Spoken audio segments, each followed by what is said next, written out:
Түз эфирде өлкө аймагынан алынган соңку кабарлар менен Нур Ньюс жаңылыктары, студияда Мелис Исмаилов. Саламатсыздарбы? Алгач күндүн кыскача мазмуну менен таанышып алыңыздар.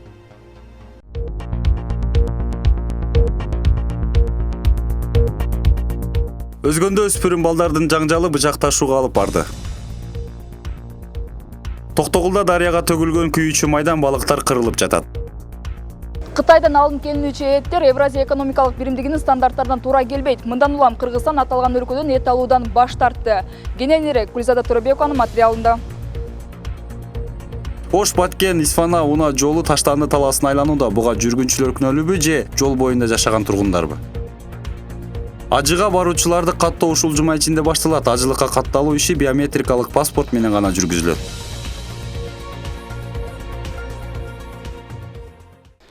Өспүрүм балдардын жаңжалы бычакташууга алып барды. Өзгөн районунун Мырзаке айылында 18-19 жаштагы балдардын жаңжалынан улам бир бала бычактан жаракат алып, ооруканага жаткырылды. Бул тууралуу Ош облустук ички иштер башкармалыгынын басма сөз кызматы билдирди. Окуя 20 январда болжол менен түнкү саат 22:00 чамасында болгон. 18-19 жаштагы 4 бала сүйлөшүп отуруп, пикир келишпестиктен улам уруша кетишкен. Натыйжада 19 жаштагы бала бычак менен жаракат алып, ага бычак сайган деп 18 жаштагы балдардын бири кармалды. Тергөө иштери жүрүүдө. Түндүк Казакстан облусунда каттуу суукка байланыштуу 22 январдан тартып мектептерде окуу убактылуу токтотулат. Азаттык радиосунун казак кызматы билдиргенде, аймактын жашоочуларына эртең абанын табы -30 градуска чейин төмөндөйт деген эскертүүлөр түшүп жатат. Каздромет мекемеси буга чейин 22 январдан 26 январга чейин өлкөнүн бир нече облусунда сууктун күчү күндүз -30-35 градус, түнкүсүн 40-45 градуска жетерин кабарлаган. 11 январда Казакстан бир нече регионунда каттуу борон болуп, жолдордо автоунаалардын кыймылына чектөө киргизилген. Жалал Абад облусунун Токтогул районунда балыктар жапырт өлө баштады. 22 январ күнү түшкө карата 7 тонна балык кырылган. Бул тууралуу Токтогул районунун акими Майорбек Сатымкулов тастыктаган маалымат сайттары жазышты. Анда аким балыктардын өлүмүнүн себепкерин айтып, бир катар чаралар көрүлүп жатканын айткан.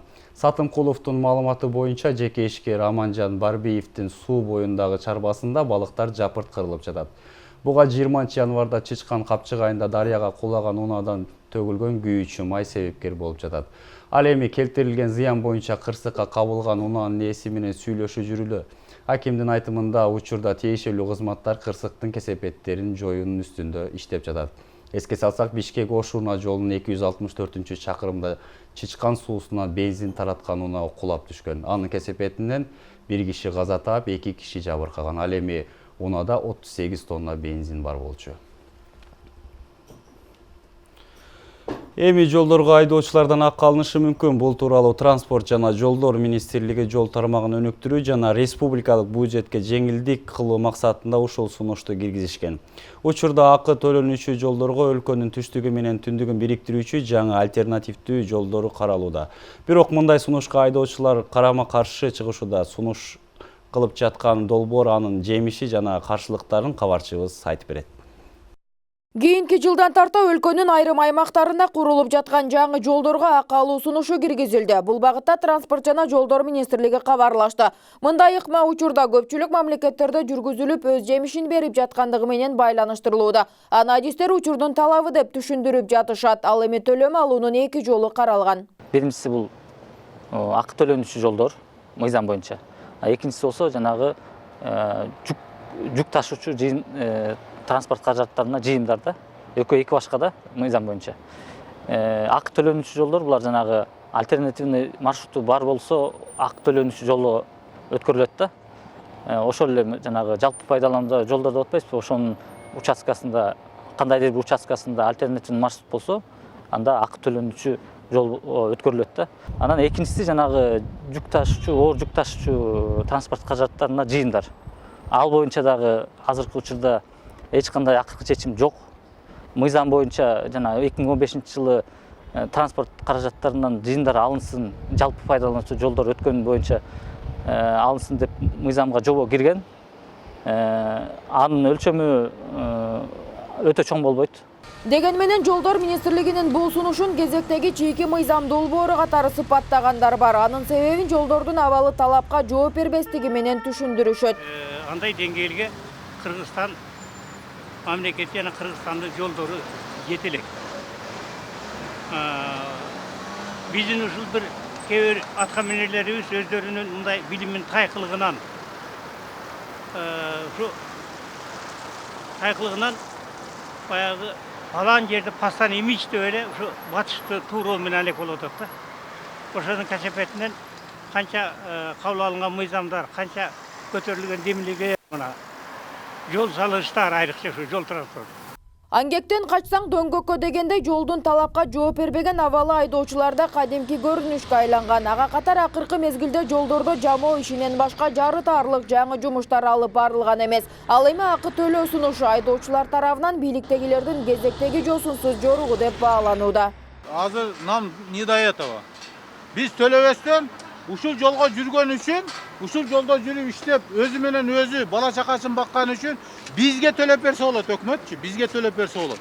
Өкмөт иштейм десе, ол платадан башка көп иш бар. Ошол немелерди стадиялар бардыгын басып келип анан кийин платный жолго өтсө болот. Полностью платный жол үчүн полный тегиз болуп Япониядагыдай, азыр mo Япониянын дөңгөлөктөрү сатылып атат. Биздин подсыпка таштарга тешилип кетип атат. Тешилип жарылып кетип атат дөңгөлөктөр.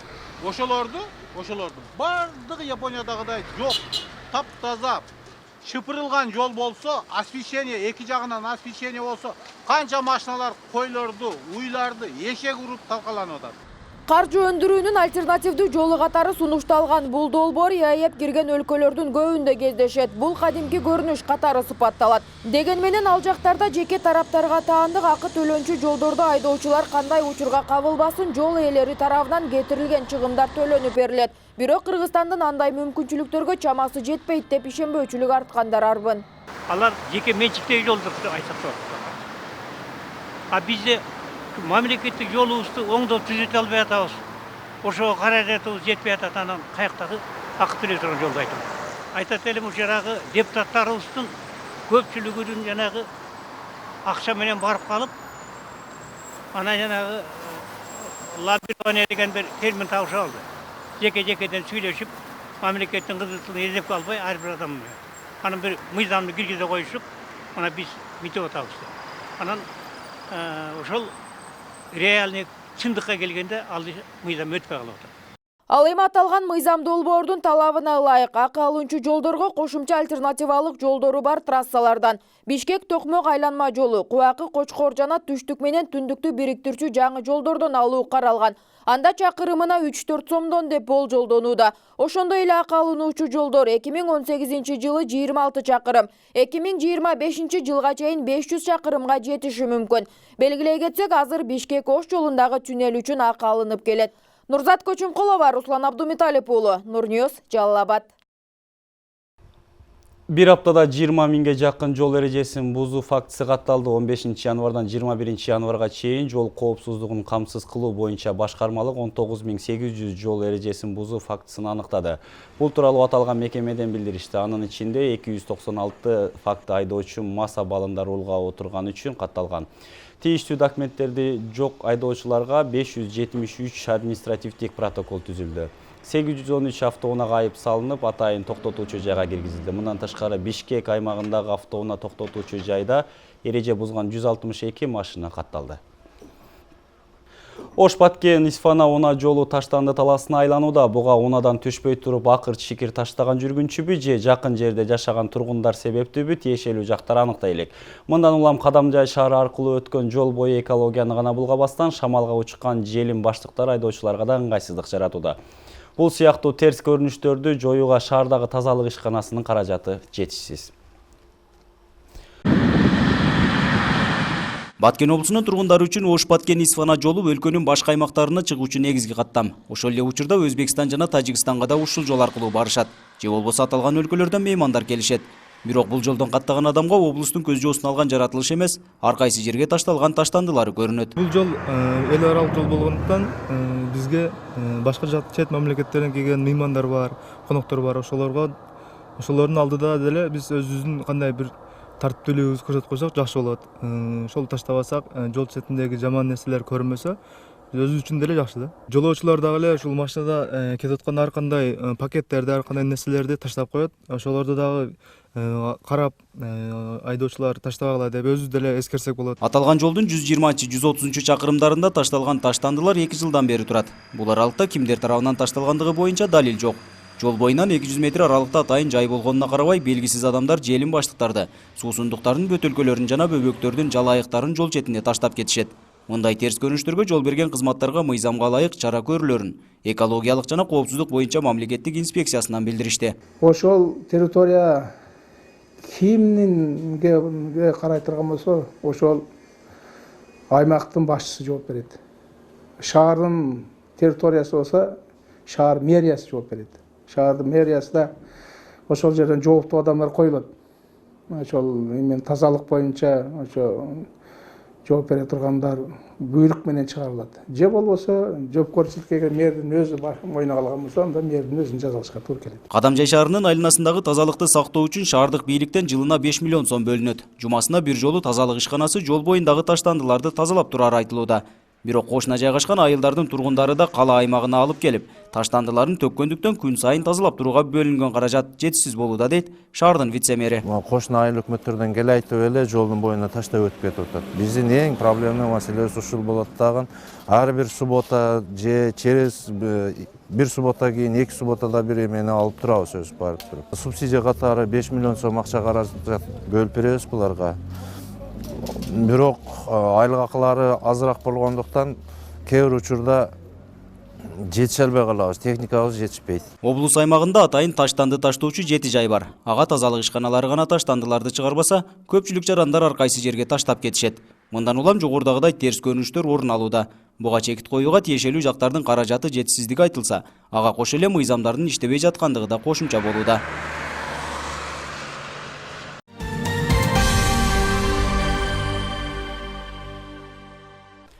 Президент Сооронбай Жээнбеков 2017 жылдын 6 октябрында Ташкент шаарында кол коюлган Кыргызстан менен Өзбекстан чек арасынын ортосунда райондагы ишенимдүү чаралар боюнча макулдашууну ратификациялоо жөнүндө мыйзамына кол койду. Бул тууралуу өлкө башчынын расмий сайтына жарыяланды. Мыйзам жогорку кеңеш тарабынан 21 декабрда кабыл алынган. Макулдашуунун максаты Кыргызстан менен Өзбекстандын ортосундагы кыргыз-өзбек мамлекеттик чек ара районунда коопсуздукту жана ишенимдүү, бекемдүү, тынчтыкты жана туруктуулукту сактоо болуп саналат. Макулдашуу терроризмге жана баңгизат каражаттары мыйзамсыз жүгүртүүгө каршы күрөшүү, жаңы чакырыктарга жана коркунучтарга, ошондой эле мамлекеттик чек ара аркылуу мыйзамсыз миграцияга каршы аракеттенүү маселелери боюнча кызматташууга мүмкүндүк берет. Араван районундагы бала бакчада кландык башкаруу жүрүп жатат. Мындай билдирүү менен жергиликтүү тургундар биздин телеканалга кайрылышты. Алардын арызы боюнча бакчанын жетекчиси жумушка өзүнүн тууган уруктарын орноштуруп алган. Чабалекей балдар бакчасында тиешелүү адистер иштебей, наристелерге жеткиликтүү тарбия берилбей жаткандыгынан нааразы болушууда. Буга байланыштуу райондук бийлик тез аранын ичинде тийиштүү чара көрүш керек. Мындай талапты айыл тургундары билдирип чыкты. Араван районунун Маданият айылынын тургундары айылдагы Чабалекей балдар бакчасынын ишмердүүлүгүнө нааразы. Жергиликтүүлөрдүн айтымында бала бакчанын тарбиялануучулары үчүн жеткиликтүү таалим тарбия алууга мүмкүнчүлүк жок. Анткени тарбиячылардын билим деңгээли талапка жооп бербейт. Буга байланыштуу жаш жеткинчектер мектепке барып өздөштүрүүдө кыйналып жатышыптыр. Менин 2 неберем бар. Олар дагы ушу бакчада таалим алып чыкты. Бири 3-класста окуп атат, бири 0-ге кетти. Ошолор кыйналып атат. Кыргызчаны азыр сүйлөй албай атат. Кыргызчаны жаза албай атат. Бала бакча айыл элинин суранычы менен айыл өкмөт тарабынан 2013 жылы ачылган. Мында тургундардын балдарыбыз кыргыз тилин жакшы өздөштүрсүн деген мүдөөсү болгон экен. Ага ылайык тайпалар толук кандуу кыргыз жана орус тилинде наристелерге тарбия бериши керек эле. Бирок мындай тилектерин таш капканын айтып жергиликтүүлөр нааразы. Баягы жаш, мыктуу, татыктуу, тыккылдап иштей турган кадрдарды коюш керек. Мамлекеттик тилди өндүрүш керек, өнүктүрүш керек. Рыспек Мамбеков айтат го, биздин мамлекетибиздин Суранбек Жээнбеков Шаршенович айтат. Биздин мамлекетти өнүктүрө турган ушу жаштар болгондон кийин аябай чукур билим бериш керек. Бул ошо мектепке чейинки билим берүү мекемелерге көңүл буруш керек. Өзү Дестат Завет 2 жыл болду пенсияга 60 жашка кирген катын. Жашларга беришти десе бербей жатат да. Хусусий кылганмын дешет Дестат. Бону карындаш тугонун топтап, у жерге. Даже Дестат кароолугача өзүнүкүн коюп алган. Тышкардан адам жок еді. Чабалекей балдар бакчасынын тарбиялануучуларынын алды айылдагы номер 30 Али Анаров орто мектебинде билим алышууда. Башталгыч класс мугалимдери балдардын арасында кабыл алуусу жакшы, ошол эле учурда өздөштүрүүсү начар окуучулар бар экенин айтышат. Мындан улам жогорудагы коюлган айыптоолорго анчейин макул эмес. Айырмасы бар, бардары дагы бар, жоктары дагы бар. Эми баланы өзүнүн несиге дагы байланыштуу эмеспи? Алып кеткен балдар алып кетип атат. Ошол эле учурда айрым ата-энелер наристелери бакчадан көп нерселерди үйрөнгөнүн айтып, ыраазы болгондору да бар. Мындай сөз болсо кыргызча баарын жакшы сүйлөйт. Биз үй бүлөдө бул айыл жергесинде бардык үй бүлө өзбекче сүйлөйт да. Кыргызча сүйлөтүш кыйын балага. Бул бала бакчадагы эжекелери кыргызча сүйлөтүштү, үйрөтүштү. 3 жашар баламды 3 жаштыгында бергем. Жарым жылда кыргызча сүйлөп атат азыр. Учурда аталган балдар бакчасында 60га чукул жеткинчек тарбияланууда. Мекемеде 13 кызматкер иштесе, алардын 3-өө жогорку билими бар тарбиячылар экен. Бакчанын жетекчиси Муктухан Кадирова ага жалган эле жала жаап жатышканын айтып, бакчадагы аткарылган жумуштар ата-энелердин макулдугу менен ишке ашканын билдирүүдө. Башталгыч класста бүткөндөр, ошо дошкольный образование дегилер иштесин деди. Туура келишти. Менге иш сурап, химия биология келди. Отказ кылдым. Географияны окутуучу келди, отказ кылдым. Физика, информатика келди, отказ кылдым. Чүнкү балдар менен иштешти. Баштангыч классты түгөткөндөрүм, мана мен өзүм как специалист баштангыч классты бүткөндөрүм жече кыйланышты. Эми жолго салдым бардыгынча. Райондук билим берүү бөлүмү келип түшкөн арыздын негизинде атайын комиссиялык топ түзүп аталган балдар бакчасында текшерүү жүргүзүшкөн. Натыйжада тургундар негиз кылган көйгөйлөрдүн эч бири аныкталбаганын билдиришүүдө. Ошондой эле бул маселени жакынкы күндөрү райондук кеңешмеде кайрадан караларын кошумчалашты. Эскерте кетсек, наразы болгон тараптар Чабалекей балдар бакчасында билим берүү мамлекеттик тилде жүргүзүлбөйт деп кино коюп жатышат. Мерим Осмоналы кызы, Темирлан Эрнис уулу, Нур Ньюс. Кытайдан импорттолуп жаткан эт азыктары Евразия экономикалык биримдигинин стандарттарына туура келбейт. Мындан улам Кыргызстанда аталган өлкөдөн эт алып келүүдөн баш тартты. Мындай чектөө ички продукцияларга болгон суроо талапты жогорулатуусуна шарт түзөөрү айтылууда. Анткени Кыргызстанда соңку жылдары эт багытында мал багуу алдыга жылып, аны экспорттоого да кене мүмкүнчүлүктөр түзүлгөн.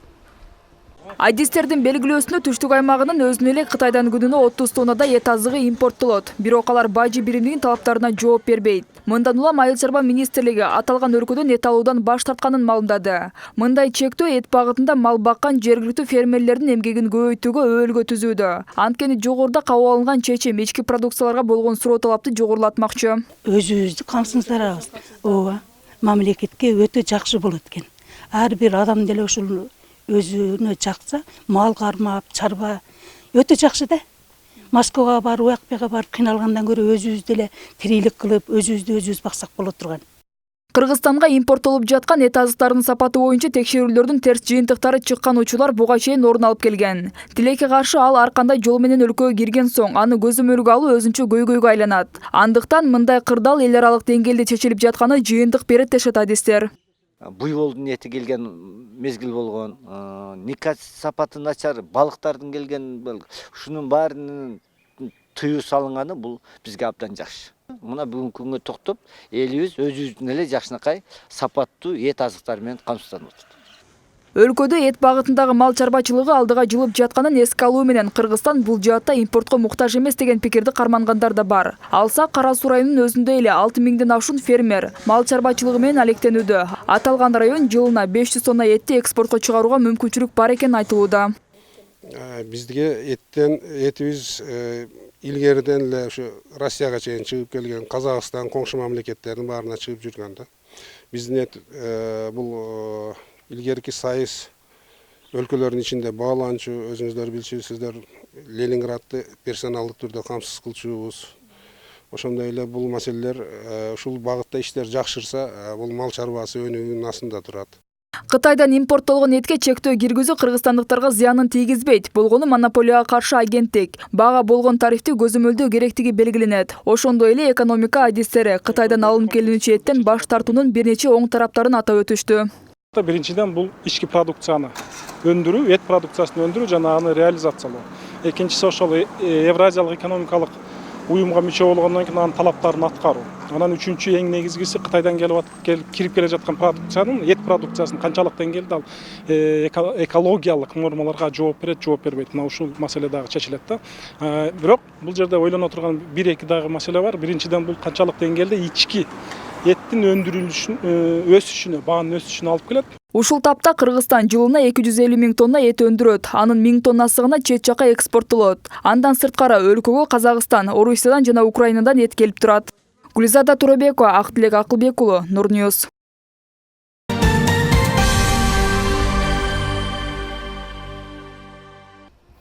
Ажыга баруучуларды каттоо ушул жума ичинде башталат. Бул тууралуу Кыргызстан мусулмандар дин башкармалыгынан билдиришти. Маалыматка ылайык 1 ай ичинде тийиштүү документтерди тапшырууга болот. Буга чейин айтылгандай, ажылыкка катталуу биометрикалык паспорт менен жүргүзүлөт. Ажыга баруунун баасы азырынча чечиле элек. Былтыркы ажылыктын баасы $2760 түзгөн. Быйыл келишимдерге 5% кошулган. Эске салсак, Сауд Аравиясы быйылкы жылдын ажылык сапары үчүн Кыргызстанга 5400 квота бөлдү. Бул өткөн жылга салыштырмалуу 640 орунга көп. Кыргызстандык 17 окуучу эл аралык сүрөт сынагында жеңүүчү деп табылды. Алар Ош шаарындагы Гапарайтиев атындагы көркөм сүрөт орто мектебинин таланттуу балдары. Деген менен балдардын чет өлкөдө уюштурулган сүрөт сынактарына барып катышуусуна каржы маселеси көйгөй жаратып келет. Ош шаарындагы Гапарайтиев атындагы балдардын сүрөт мектебинде окуучулар эл аралык сынактарга катышып, ийгиликтерге жетишүүдө. Мында 17 баланын сүрөттөрү Казан шаарында өткөрүлгөн сынакка катышып, ийгиликке жеткен. Ал эми 76 окуучунун сүрөттөрү Ташкент шаарындагы сынакка жиберилген. Гапарайтиев атындагы көркөм сүрөт орто мектебинде 7 жаштан 16 жашка чейинки балдар билим алышат. Аталган билим уяда окуучулар атайын сынактын негизинде кабыл алынат. Көркөм сүрөт мектебинде билим алгандардын басымдуу бөлүгүн шаардык өспүрүмдөр түзөт. Окууну аяктагандарга атайын күбөлүктөр тапшырылат. Бул мектепке шаардан, анан мына шаардын четиндеги айыл жерлерден таланттуу балдар келип сынак тапшырып, анан биздин мектепке түшөт да. Нуртилек Кушбеков 9 класстын окуучусу. Ал сүрөт тартууда өзгөчө чеберчилик жана чыдамкайлык талап кылынаарын айтат. Каарманыбыз сүрөт тартуу менен 9 жылдан бери алектенет. Искусствонун бул түрүнө кызыгуусуна атасы себеп болгон. Бирок ал келечекте бул өнөрүн жөн гана жеке хоббисине айландырууну максат кылууда. Атам өзүнүн дептери болгон экен. Анан карап, үйдөн чыгып калыптыр. Анан карасам сүрөттөр бар экен. Өзүм дагы сүрөткө кызыгып, абжам онда окуп аткан кез эле онда ошо тартып ар нерсе кыла берет элем. Кичине эле мында 3 жашар, 4 жашар. Анан ошентип ата-энем билип калып, сүрөт тарткан кызыгат экенди, анан ушу мектепке алып келген. 1 класстан бери окуп келдим бул жерде. Балдарга искусствонун бул түрү менен алектенүүсүнө, алардын кызыгуусун арттырууга мугалимдердин багыты башкы орунда турат. Ал эми устаттар сүрөт тартууда тандалып жаткан образдын маанилүүлүгү өзгөчө экенин айтышат. Азыркы заманыбызда балдардын аң сезими, алардын көрүү сезими, чөйрөбүзгө болгон булардын көз караштары өтө кызыктуу дагы. Булар өз дүйнөсүн өздөрүн элестетүүсү менен, өздөрүнүн көз карашы менен байкоо жүргүзүшөт. Дегени менен балдардын чет өлкөдө уюштурулган сүрөт сынактарына барып катышуусуна каржы маселеси көйгөй жаратып келет. Мындан улам таланттуу балдардын эмгектери эл аралык аренага чыкпай калууда. Атабек Арипов, Темирлан Эрнест уулу, Нурньюз. Өткөн жуманын соңунда Борбор калаада 2017 жылды мыкты спортчулар аныкталды. Салтанаттуу саамалыкка бир катар көрүнүктүү коомдук жана саясий ишмерлер да катышты. Иш-чара спорттун олимпиадалык эмес жана улуттук түрлөрү боюнча жыл мыктылары намдары ыйгарылды. Белгилей кетсек, бул маданий иш-чара өлкөдө 4-чү ирет өткөрүлдү.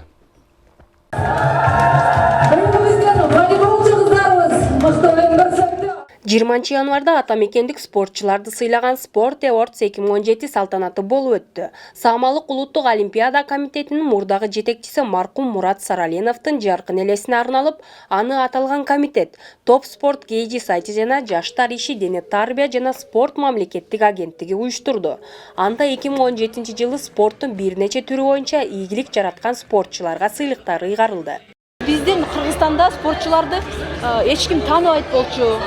эч ким мындай серьезный кабыл албайт болчу. Ошондуктан биз мына спортчуларга көңүл буруу максатында ушул идея ойго келген. Анан биз буну проект кылып ишке ашырып 4 жылдан бери өзүбүз 3 жылдан бери өзүбүз өткөрүп келатканбыз. Мына быйыл өзүңөр көргөндөй мамлекеттик деңгээлге өттү. Жана бул да болсо мен ойлойм башталышы. Белгилей кетсек, масштабдуу иш-чара өлкөдө 4-нчи ирет өтүп жатат. Олимпиадалык спорттун түрлөрү боюнча ийгилик жараткан грек-рим күрөшчүсү Калыс Сулаймановго мыкты спортчу, кыз келиндер күрөшү боюнча Айсулуу Тыныбековага мыкты спортчу айым наамдарына ээ болушса, ал эми Алтынбек Салиев жана Нурбек Изабеков мыкты машыктыруучу деген даражалуу сыйлыктарды багындырышты. Мыкты спортчу айым Айсулуу Тыныбекова жакынкы аралыкта боло турган спорттук олимпиадаларга кызуу даярдыктарды көрүп жаткандыгын билдирди. 2018 жылы биз үчүн азияский оюн болот, Азия оюндары болот, ал 4 жылдан бери өтөт. Ошо Азия оюндарына даярдык көрүп жатабыз. Иш-чарада биринчи жолу улуттук спорттун түрлөрү боюнча да сыйлыктар номинациялары кирген. Мында бийик жетишкендиктери үчүн кармашып күрөшүү боюнча Бообек Тоотошевке, спорттун ат чабыш түрү боюнча Жеңишбек Батыркуловго, жорго салыш боюнча Мыктыбек Токтосуновго атайын сыйлыктар тапшырылды. Салтанаттуу иш-чарага белгилүү саясий ишмерлер да катышты. Спорт менен алектенсең, дайыма денең чың болот, акылың тунук болот, көз карашың курч болот, өзүң сейрек жүрөсүң. Сыйлык тапшыруу аземинде улуттук спорттун алыш күрөш түрү боюнча мыкты спортчу деп табылган Эсен Кудайбердиев аталган сыйлык анын биринчи ийгилиги экендигин айтып, кубанычы менен тең бөлүштү. Буну биз күткөнбүз. 2016 жылдан бери даярданып, ошо 2017 жылдын аягына ушу Батыр номинациясын алганды биз өтө бир чыдамсыздык менен күткөнбүз. Ошо Кудайым буйруп алып турабыз. Салтанаттуу иш-чаранын өнөктөштөрү акыркы мезгилдерде спорттун өнүгүшүнө мамлекеттин аз да болсо көңүл бөлүп жаткандыгы жакшы саамалык экендигин белгилешти. Ал эми спорт чеберлеринин талыкпаган эмгеги мындай иш-чара менен баалап туруу алардын демине дем кошот дейт Алтынбек Жумаев. Спортсмендердин анан агаларга ишенген көрөрмандарынын да күч-кубаты, ишеничи чоң да. Ошондуктан спортсмендер бүгүнкү күндө өздөрүнүн талыкпас эмгеги менен, өздөрүнүн аракети менен жакшы жетишкендиктерге жетип атат. Бул бизди сүйүндүрөт, кубандырат да. Дени сак улут күчтүү мамлекет. Өлкөдө спорт чеберлерине ар дайым көңүл бурулуп, алардын эмгеги бааланып турса, чоң жетишкендиктерге түрткү болору айтылат. Ага ылайык жылына бир жолу өтчү спорт тармагынын мыктыларын сыйлоо салтанаты өз максатына жеткендиги белгиленүүдө. Тазагүл Эмилбекова, Нурлан Мамытов, Нурньюс, Бишкек. Сиздер бүгүнкү күнгө алынган соңку кабарлар менен тааныштыңыздар. Алдыда эртеңки күнгө болгон аба ырайы жана ошондой эле интернет жаңылыктары күтөт. Көрүшкөнчө сак саламатта калыңыздар.